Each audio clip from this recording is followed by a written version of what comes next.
Hello student, आपका स्वागत है आपके अपने स्टडी चैनल राजवती एकेडमी में। आज हम लोग पढ़ेंगे बीएससी केमिस्ट्री ऑनर्स के अंतर्गत की कैटालिस्ट क्या है। कैटालिस्ट काफ़ी ज़्यादा पूछा जाता है सभी यूनिवर्सिटी एग्जाम में, और काफ़ी ज़्यादा इम्पोर्टेंट टॉपिक भी है कि व्हाट इज़ कैटालिस्ट, उत्प्रेरक है क्या। तो इसके बारे में सबसे पहले हम लोग पढ़ेंगे इंट्रोडक्शन में कि उत्प्रेरक है क्या, कैटालिस्ट है क्या, how we can define the catalyst, हम कैटालिस्ट को कैसे डिफाइन कर सकते हैं। तो सबसे पहले मेन टॉपिक लिखिए कैटालिस्ट, सबसे पहले लिखिए कैटालिस्ट मेन टॉपिक।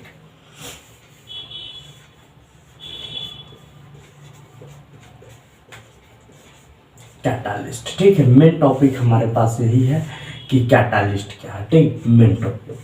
अब देखिए हिस्ट्री कैटालिस्ट का। कैटालिस्ट के बारे में सबसे पहले बार्जिलियस साइंटिस्ट थे, उन्होंने 1835 ईस्वी में देखा कि कुछ बाहरी पदार्थ की उपस्थिति में ऐसी रासायनिक अभिक्रिया है जिनका वेग बढ़ जाता है, यानी कि जिनका वेलोसिटी बढ़ जाता है।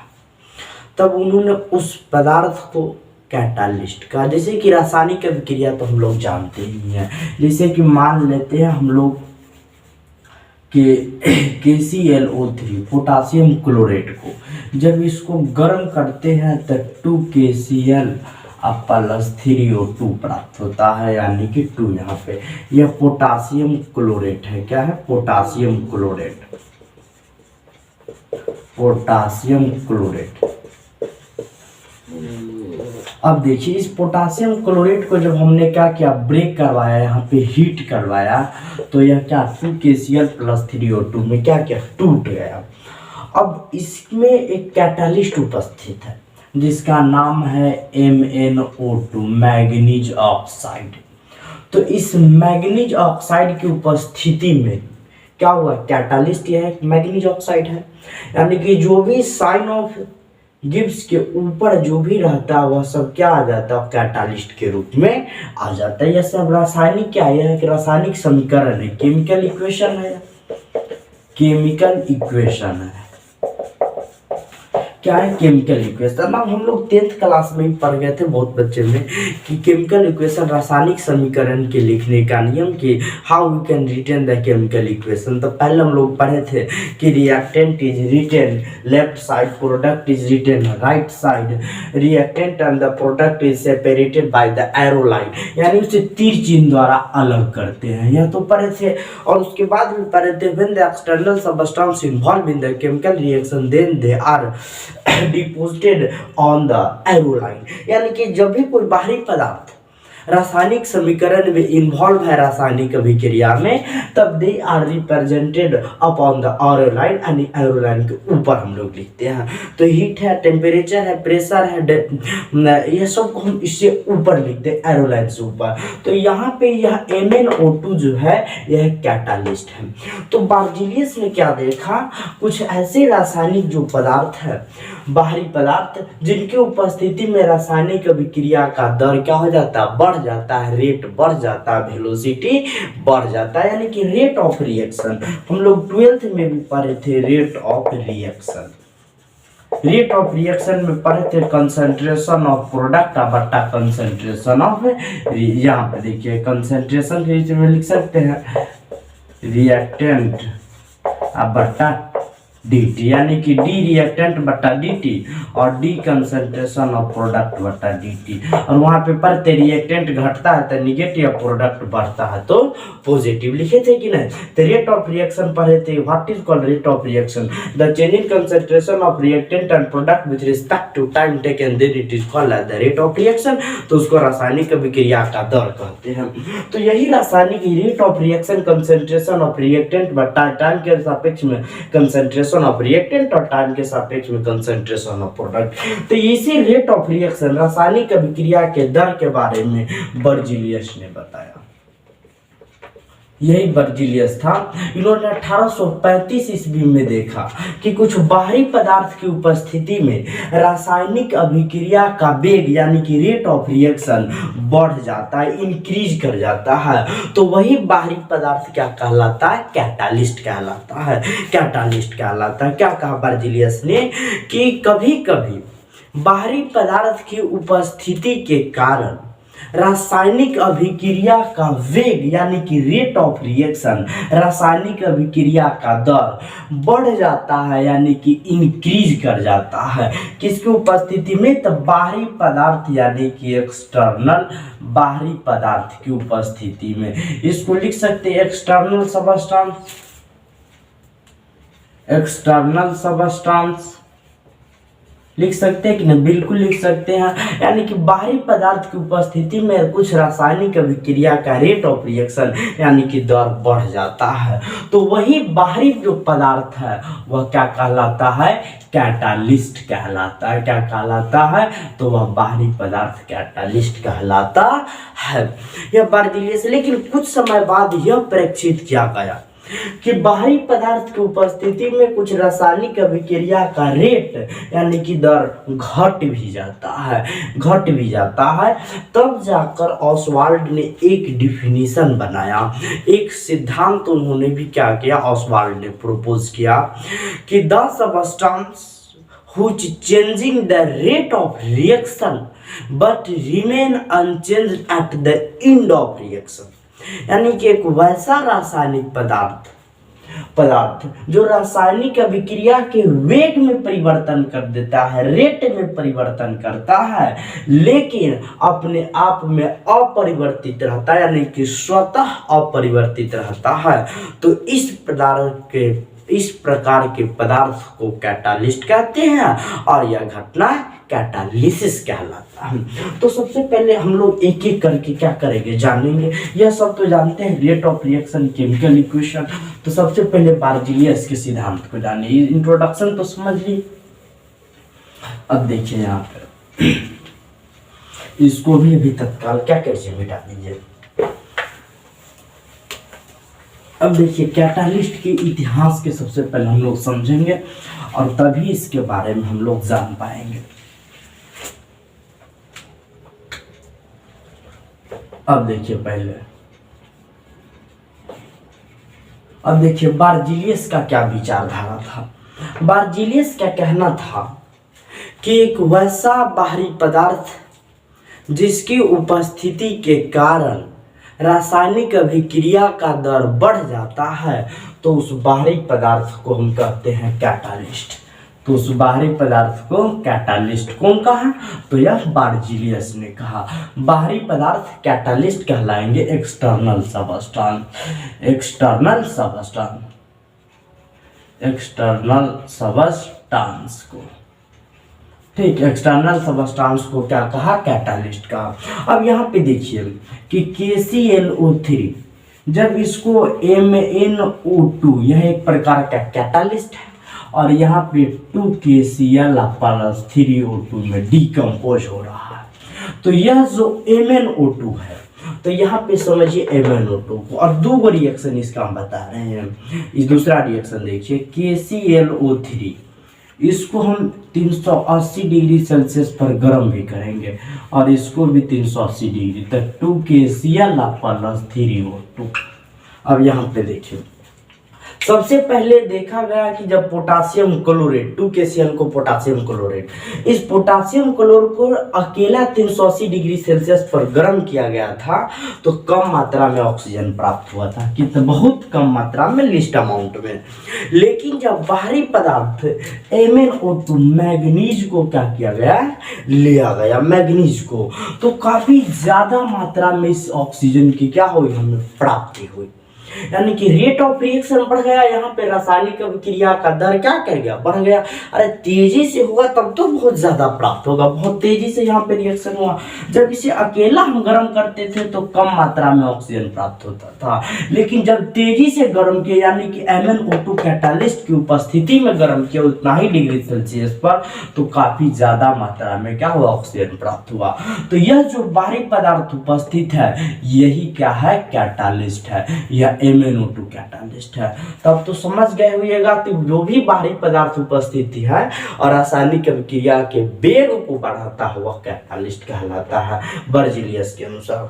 तो बर्जीलियस ने 1835 ईस्वी में देखा कि कुछ बाहरी पदार्थ की उपस्थिति के कारण रासायनिक अभिक्रिया का वेग बढ़ जाता है। वही बाहरी पदार्थ एक्सटर्नल सबस्टेंस कैटालिस्ट कहलाता है, उत्प्रेरक कहलाता है। क्या कहलाता? उत्प्रेरक कहलाता है। तो बिल्कुल यहाँ तक हम लोग समझ गए।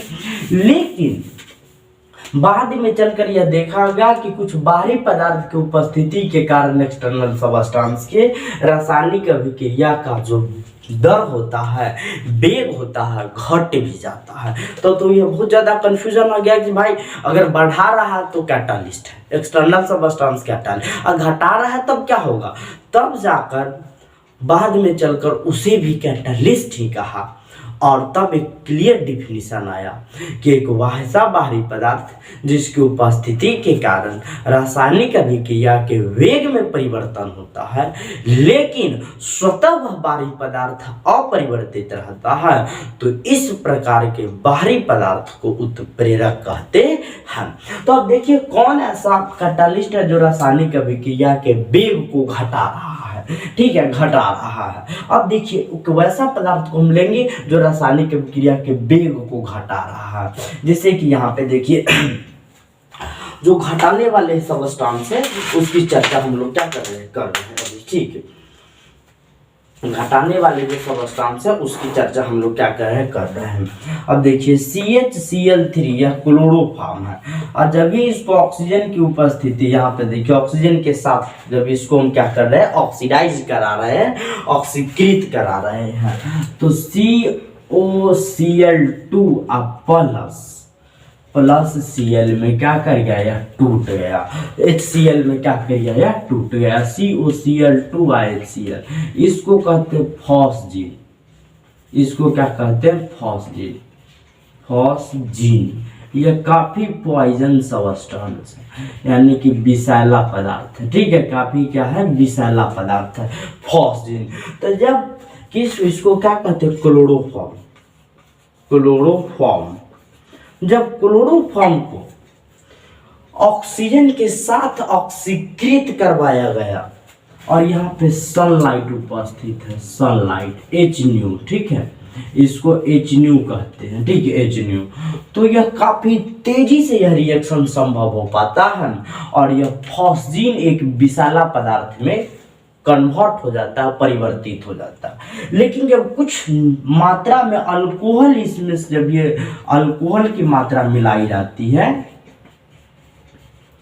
अल्कोहल, जब ये अल्कोहल मिलाते हैं तो ऑक्सीडेशन जो होता है वो धीरे धीरे, वह काफी धीमी हो जाता है और यह रिएक्शन को क्या करता है, डिक्रीज करता है। तो यह अल्कोहल एक निगेटिव कैटालिस्ट है। तो यह तो संभव, जो बढ़ाता वह भी कैटालिस्ट और घटाता वह भी कैटालिस्ट। अब इसको पहले समझिए, जब क्लोरोफॉर्म को ऑक्सीजन की उपस्थिति में, ऑक्सीजन के साथ सनलाइट, सूर्य की प्रकाश की उपस्थिति में रासायनिक अभिक्रिया कराया गया तो काफी तेजी से यह कन्वर्ट होकर फॉस्जीन एक विषैला पदार्थ में वह परिवर्तित हो गया। लेकिन जब कुछ मात्रा में अल्कोहल मिला दिया जाता है तो रासायनिक अभिक्रिया का वेग धीरे धीरे घट जाता है, स्लो डाउन हो जाता है। तो यह अल्कोहल एक प्रकार का निगेटिव कैटालिस्ट हुआ, यानी कि रेट ऑफ रिएक्शन वेलोसिटी रासायनिक अभिक्रिया का वेग को क्या कर रहा है, घटा रहा है।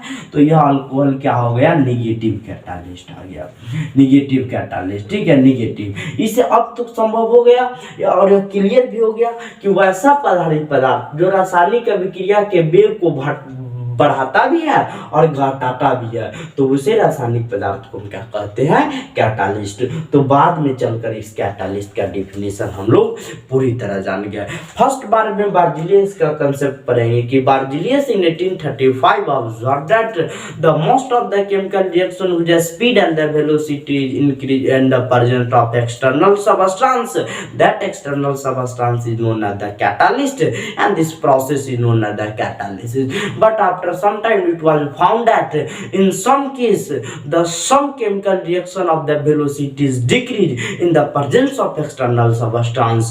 Then Oswald clear cut definition project in which Oswald says that the external substance which is changing the rate of reaction but remain unchanged at the end of the chemical reaction, then such substance is known as the catalyst and this phenomenon is known as the catalysis.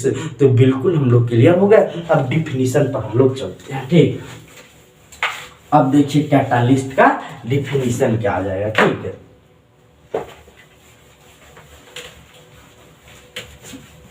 अब देखिए catalyst का सबसे पहले introduction करेंगे। परिचय तो हम लोग जान गए कि किस प्रकार के और किसे बोलेंगे कैटालिस्ट के बारे में। ठीक,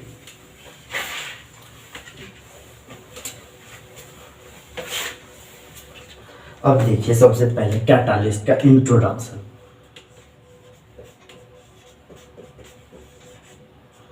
ठीक, अब देखिए यहाँ पे इंट्रोडक्शन लिखिए, लिखिए यहाँ पे इंट्रोडक्शन। इंट्रोडक्शन लिखिए, Berzelius in 1835 observed that most of the chemical reaction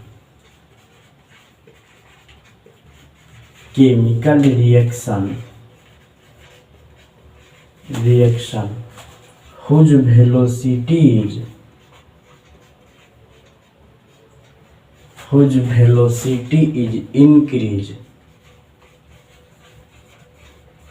in presence of external substance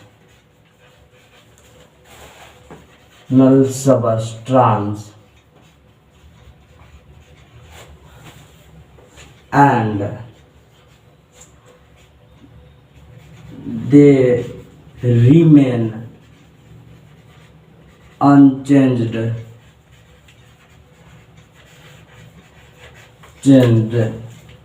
at the end of chemical reaction.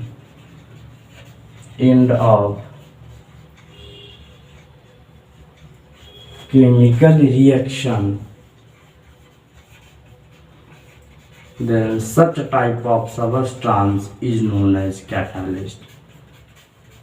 Such type of substance is known as catalyst.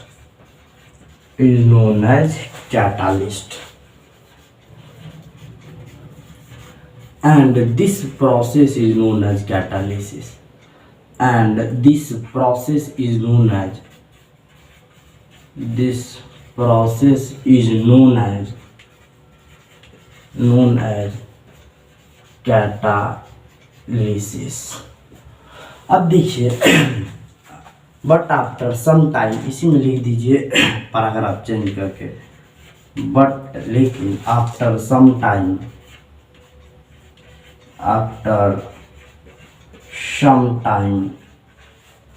it was found that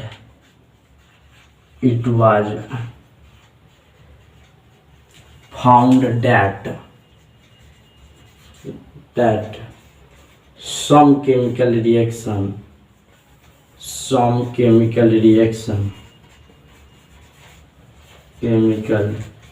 reaction whose velocity is decreased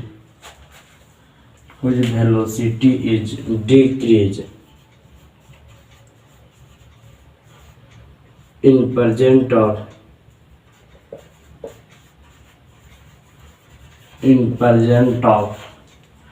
external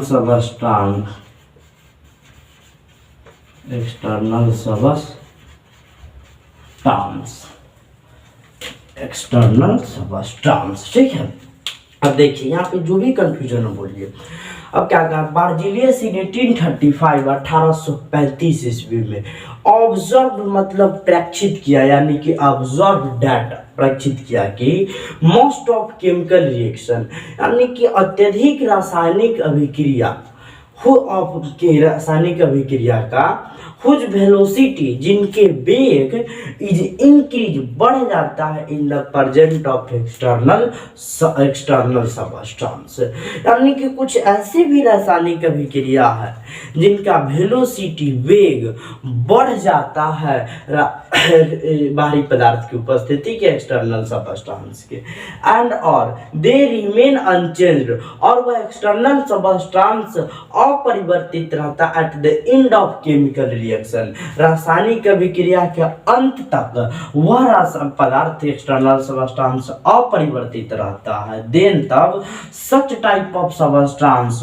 तो इस प्रकार के पदार्थ को catalyst कहते हैं, and और this process is known as the catalysis, और इस प्रकार की विधि को कैटालिसिस कहते हैं। तो बार्जिलियस का कॉन्सेप्ट तो पूरा समझ में आ गया कि एक वैसा बाहरी पदार्थ जिसकी उपस्थिति से रासायनिक अभिक्रिया का वेग बढ़ जाता है, लेकिन वह पदार्थ रासायनिक अभिक्रिया के अंत तक अपरिवर्तित रहता है, तो इस प्रकार के पदार्थ को क्या कहते हैं, कैटालिस्ट कहते हैं, और यह घटना कैटालिसिस कहलाता है। बट लेकिन after some time it was found that some chemical reaction whose velocity is decreased, यानी कि कुछ रासायनिक अभिक्रिया के वेलोसिटी डिक्रीज कर रहे हैं in the present of external substance, रासायनिक बाहरी पदार्थ की उपस्थिति से, ठीक है, in the present of external substance, बाहरी पदार्थ की उपस्थिति से। देन तब इसके पश्चात जो बाद में हम लोग पढ़ेंगे, तो ऑसवाल्ड क्लियर कट डिफिनीशन कर दिया कि एक वैसा बाहरी पदार्थ जिसकी उपस्थिति से रासायनिक अभिक्रिया के वेग में परिवर्तन होता है, तो इस प्रकार के पदार्थ को ही कैटालिस्ट कहते हैं। तो सबसे पहले इतना तक क्या कर लीजिए, नोट कर लीजिए, और इसी में एक और सिद्धांत है, इसी में एक और सिद्धांत पढ़ाना है ऑसवाल्ड का, बस यहाँ तक आप क्या कर लीजिए, नोट कर लीजिए, ठीक। इसी में पैराग्राफ चेंज करके फिर लिखवाएंगे ऑसवाल्ड का सिद्धांत, ठीक। सबसे पहले इसको क्या कर लिए, नोट कर लीजिए, नोट कर लिए होइएगा।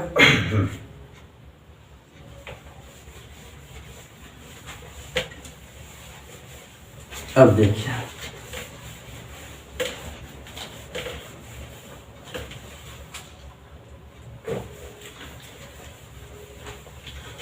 अब देखिए, आफ्टर दैट, इसके बाद, इसी में लिखिएगा, आफ्टर दैट, इसके बाद ऑस्टवाल्ड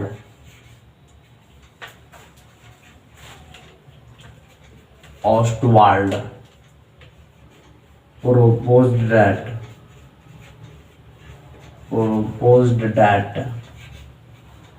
the substance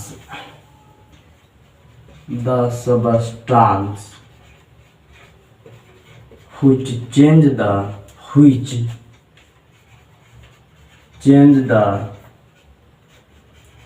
rate of reaction या velocity of reaction, यह भी लिख सकते हैं, velocity of reaction, but लेकिन itself स्वतः unchanged at the end of chemical reaction, at the end of chemical reaction, then such substance is called catalyst. Such substance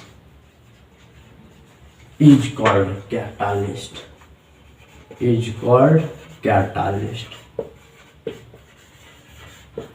And this phenomenon is known as catalyst. And this phenomenon is known as catalysis.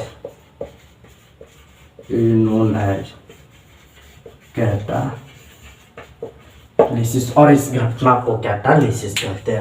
यानी after that, इसके बाद Oswald propose that, Oswald ने क्या propose किया कि the substance which change the velocity of reaction, यानी कि रासायनिक अभिक्रिया के वेग में परिवर्तन कर देता है, बट लेकिन इटसेल्फ अनचेंज, इटसेल्फ मींस स्वतः, लेकिन स्वतः अनचेंज्ड, अपरिवर्तित रहता है at the end of chemical reaction, then such type of the substance is called catalysis, catalyst, and this phenomenon is known as the catalysis.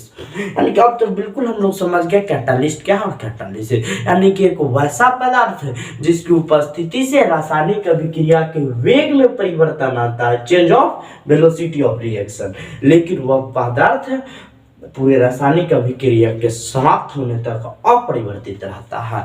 तो इस प्रकार के पदार्थ को कैटालिस्ट कहते हैं। तो बिल्कुल हम लोग क्या कर गए, समझ गए। तो ये इस प्रकार के पदार्थ को क्या कहेंगे, कैटालिस्ट कहेंगे। अब देखिए यहाँ पे एग्जाम्पल, इसका एग्जाम्पल क्या आ जाता है, ठीक है। एग्जाम्पल के देखिए, सबसे पहले इसको क्या कर लीजिए, नोट कर लीजिए। दो तो एग्जाम्पल देंगे, बिल्कुल क्या करेंगे आप लोग समझ जाइएगा, ठीक। इसको आप लोग नोट कर लिए हुए था। अब देखिए यहाँ पे एग्जाम्पल दो ठो एग्जाम्पल मिलेगा, बिल्कुल हम लोग क्या करेंगे, संतुष्ट हो जाएंगे उसी से।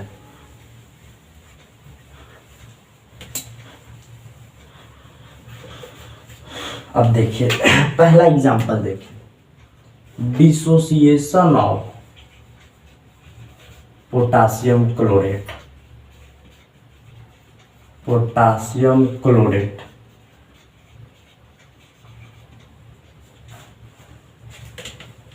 पोटासियम क्लोरेट यानी कि 2KClO3, जब इसको MnO2, ठीक है, 380 डिग्री सेल्सियस पर गर्म कर रहे हैं, तो यह 2KCl प्लस 3O2 में टूट रहा है।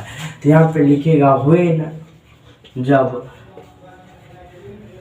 Potassium chlorate is heated in presence of manganese oxide MnO2 at 380 degrees Celsius, then large amount of oxygen is obtained, then large amount of oxygen is obtained, and reaction is very fast. Reaction is very fast. Here MnO2 act as catalyst. यहाँ पे MnO2 here MnO2 increase the velocity of reaction. यह रासायनिक अभिक्रिया का वेग को क्या कर रहा, बढ़ा दे रहा, ठीक है। तो MnO2 क्या बढ़ा दिया, तो यह एक कैटालिस्ट है कि नहीं, तो बिल्कुल कैटालिस्ट है। And behave like as catalyst, and behaves like catalyst, और यह कैटालिस्ट की तरह व्यवहार कर रहा। दूसरा एग्जांपल देखिए, यहाँ पे फॉस्जीन गैस है, से यहाँ पे क्लोरोफॉर्म है, अब जिसको हाफ ऑक्सीजन O2, यहाँ पे लिखिएगा सनलाइट H, और नीचे लिख दीजिए अल्कोहल। तो यह काफ़ी तेज़ी से यह क्या करता है, हाईली पॉइजनस सब्सटेंस में टूट जाता है। आप प्लस HCl, इसको लिख दीजिएगा फॉस्जीन। अब देखिए यहाँ पे, जब पोटासियम क्लोरेट को मैग्नीज ऑक्साइड की उपस्थिति में गर्म किया गया तो काफी ज्यादा मात्रा में ऑक्सीजन प्राप्त हुआ, ठीक है, और रासायनिक अभिक्रिया का वेग भी काफी तेज हो गया, यानी कि काफी फास्ट हो गया। तो MnO2 एक प्रकार का कैटालिस्ट, यानी क्या किया, तो रासायनिक अभिक्रिया के वेग को बढ़ाया, तो यह कैटालिस्ट। तो आप पूछेंगे सर डिक्रीज कौन करेगा, वह भी तो बताइए। अब यहाँ पे देखिए, जब इस क्लोरोफॉर्म को ऑक्सीडाइज करा है सनलाइट की उपस्थिति में, तो काफी तेजी से यह फॉस्जीन गैस में, जो काफी ज्यादा पॉइजन होता है, विषैला होता है, उसमें बदल गया।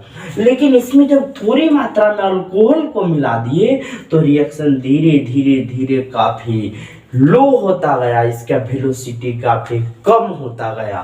तो अल्कोहल एक प्रकार का नेगेटिव कैटालिस्ट हुआ, यानी कि वेग को घटाया, तो यही का जो वेग को बढ़ाए और घटाए भी वही क्या कहलाता है, कैटालिस्ट कहलाता है। तो यहाँ लिखने का मन है तो लिख दीजिएगा, व्हेन जब,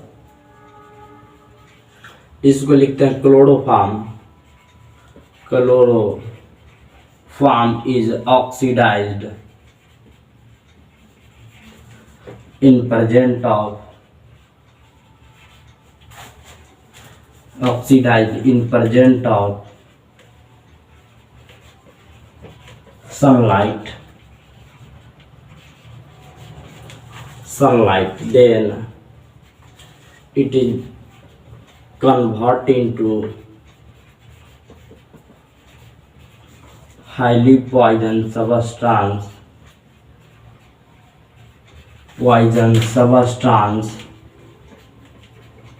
phosgene, but लेकिन least amount of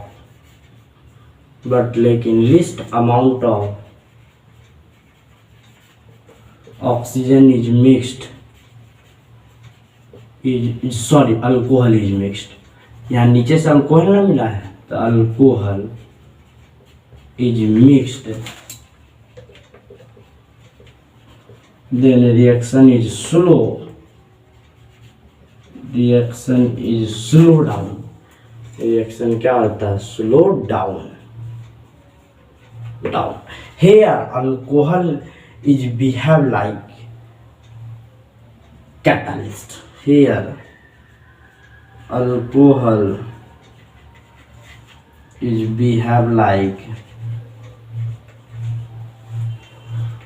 behaves like negative catalyst।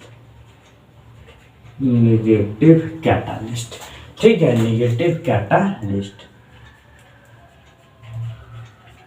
यहाँ पे जो अल्कोहल है ये नेगेटिव कैटालिस्ट की तरह व्यवहार किया। तो बिल्कुल हम लोग एग्जाम्पल से क्या हो गए, संतुष्ट हो गए कि नहीं, बिल्कुल हम लोग संतुष्ट हो गए। पहला एग्जाम्पल में कह रहा है कि dissociation of potassium chlorate when the potassium chlorate is heated in presence of the manganese at 380 degrees Celsius, the large amount of oxygen is obtained and reaction is the very fast. Here MnO2 acts as the catalyst, but in a chloroform, when the chloroform is oxidized in presence of sunlight, HNO को sunlight कहते हैं, sunlight, then it is highly converted into highly poisonous substance phosgene, but लेकिन least amount of alcohol is mixed, then reaction is very slow down। यानी यहाँ लिखा हुआ है the reaction is very slow down, then the reaction is slow down, here alcohol is behave like the negative catalyst। तो catalyst के बारे में हम लोग पूरी जानकारी प्राप्त कर लिए कि वैसा पदार्थ जो रासायनिक अभिक्रिया के वेग में परिवर्तन करता है लेकिन वह रासायनिक अभिक्रिया के अंत तक अपरिवर्तित रहता है। तो इस प्रकार के पदार्थ को कैटालिस्ट कहते हैं। तो सबसे पहले इसको नोट कर लीजिए। अब हम पढ़ेंगे type of catalysis on the basis of reactant and the catalyst. ठीक, तो सबसे पहले इसको क्या कर लीजिए, नोट कर लीजिए।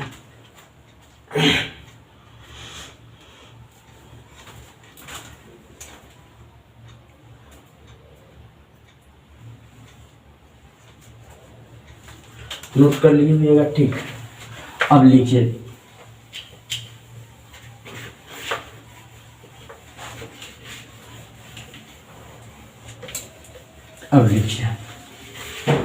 टाइप ऑफ लिखिए अगला क्वेश्चन, लिखिए क्वेश्चन कि type of catalysis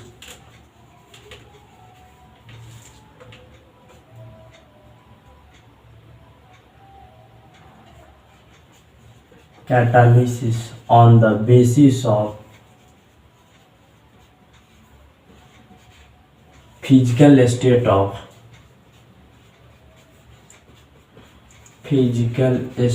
of reactant and catalyst.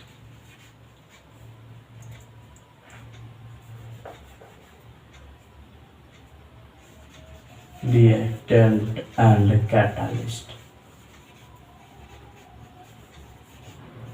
अब देखिए क्वेश्चन बनना मेरे पास और यह VBI क्वेश्चन है, ठीक है। फिक्स के पावर 10 लाख क्वेश्चन पूछता है, fix to the power 10 lakh, ठीक। कह रहा है कि type of catalyst on the basis of physical state of reactant and catalyst, यानी कि अभिकारक और उत्प्रेरक की भौतिक अवस्था के आधार पर कैटालिसिस को कितने भागों में बांटा गया है। तो आंसर लिखिए इसका 2 टाइप, 2 भागों में। पहला होमोजेनस कैटालिसिस और दूसरा है हेट्रोजेनस कैटालिसिस।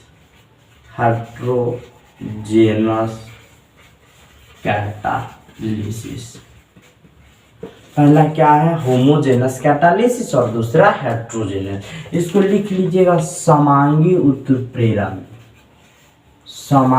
उत्प्रेरण, जो हिंदी मीडियम से होंगे लिख लीजिएगा समांगी उत्प्रेरण, और इसको लिख लीजिएगा विसमांगी उत्प्रेरण,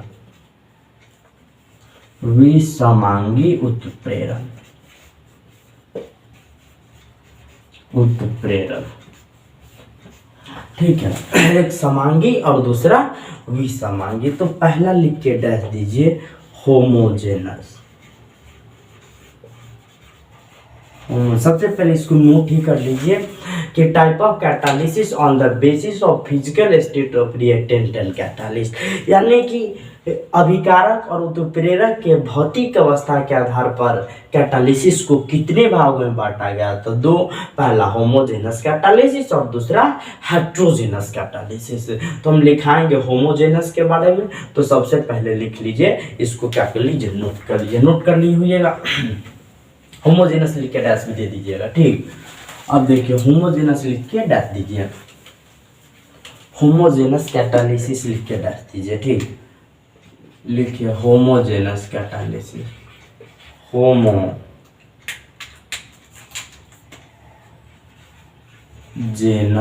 कैटालिसिस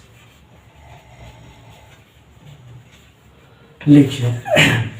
व्हेन जब the physical state of when the physical state of reactant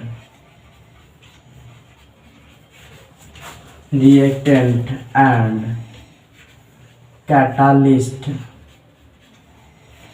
both are in same, then such type of catalysis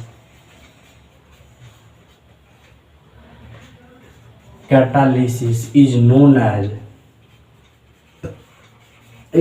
as homogeneous catalysis,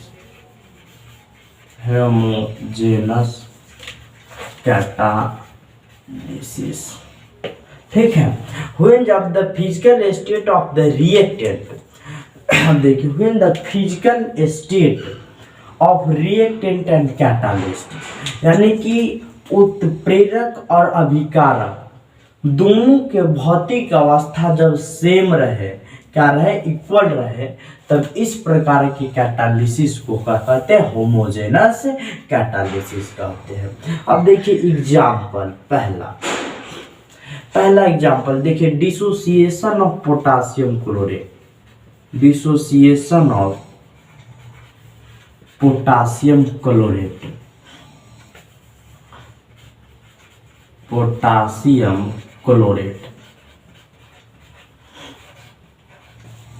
अब देखिए यहाँ पे 2KClO3, यह क्या है, सॉलिड है, और यहाँ पे जो MnO2 उपस्थित है यह भी एस मतलब सॉलिड। अब यह टूटता है 2KCl अब +3O2 में। तो प्रोडक्ट पर ध्यान नहीं देना। देखिए यहाँ पे प्रोडक्ट को हम कैंसिल करते हैं, प्रोडक्ट पर हमें ध्यान नहीं देना है, ओनली फॉर रिएक्टेंट पर, रिएक्टेंट पर और कैटालिस्ट पर, और किस पर, कैटालिस्ट पर। इस दोनों पर क्या करना, हमें ध्यान देना है कि दोनों का स्टेट अर्थात समान है कि नहीं अवस्था। तो पोटासियम क्लोरेट भी सॉलिड है, एस मतलब सॉलिड, और मैग्नीज ऑक्साइड भी क्या है, सॉलिड है।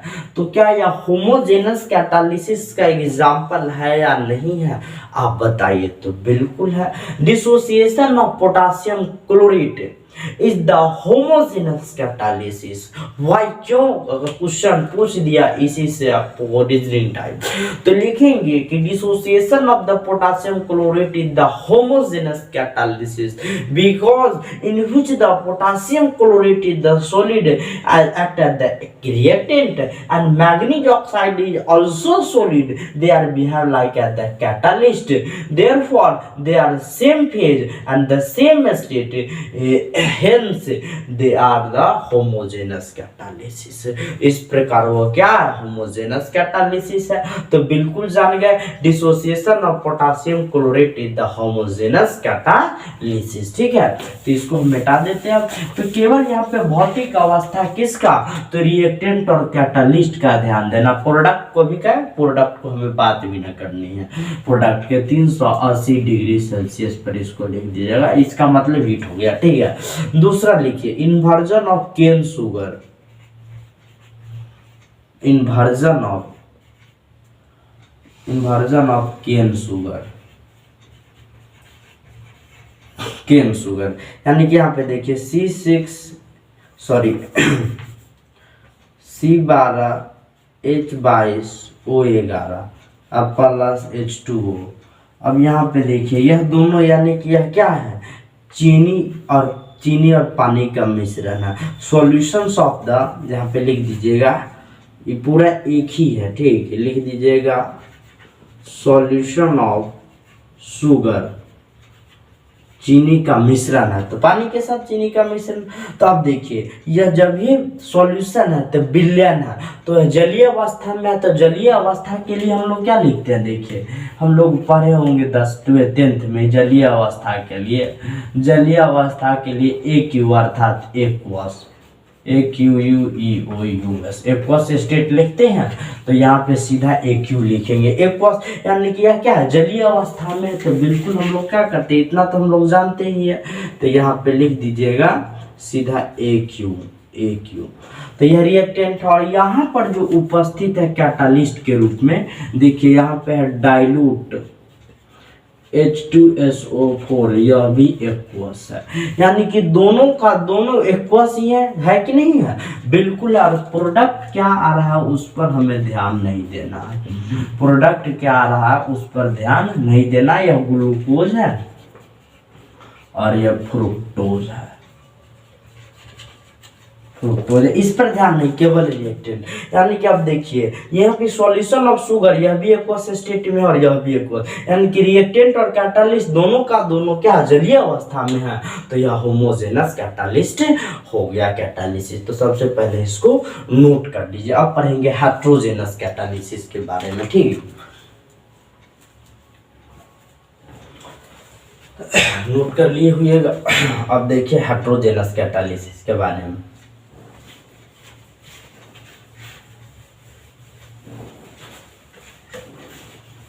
अब लिखिए हेट्रोजेनस कैटालिसिस।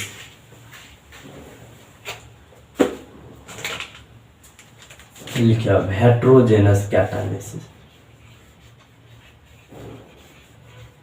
हेट्रोजेनस कैटालिसिस लिखिए when the physical state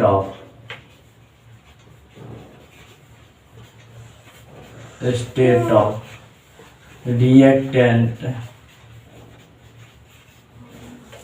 and catalyst both are in differ phase या स्टेट का differ state, then such catalysis, such type of, ठीक है, such type of catalysis is known as heterogeneous catalysis.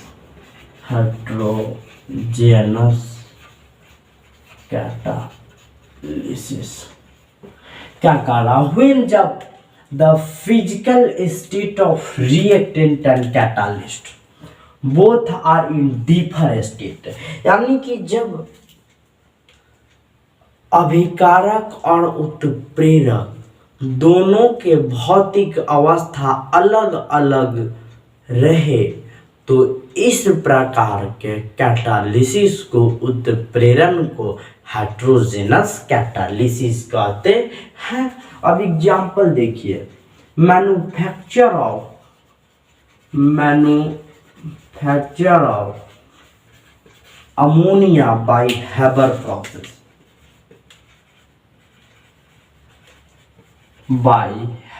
Process, Haber process यानी कि Haber विधि द्वारा ammonia जब हम बनाते हैं, किस विधि द्वारा, हैबर विधि द्वारा।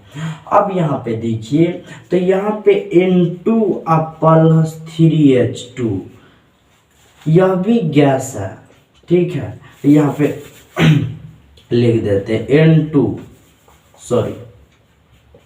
N2 यह गैस है और +3H2 यह भी क्या है, गैस है। लेकिन जो कैटालिस्ट की उपस्थिति में है Fe और मोलिब्डेनम यह सॉलिड है, क्या है, सॉलिड है। अब यहाँ पे देखिए यह रिएक्टेंट क्या है, गैस है, लेकिन यहाँ पे देखिए कैटालिस्ट क्या है, एस लिखा होगा, क्या है, सॉलिड है। अब देखिए व्हेन जब the physical state of reactant and catalyst are both are different state, दोनों का दोनों अलग अवस्था में रहे, कोई गैस में है, सॉलिड में है, तो इस प्रकार के हम कैटालिसिस को क्या कहते हैं, हेट्रोजेनस कैटालिसिस कहते हैं। तो इसको क्या कर लीजिए, नोट कर लीजिए, ठीक है। तो सबसे पहले इसको क्या कर लीजिए, नोट कर लीजिए।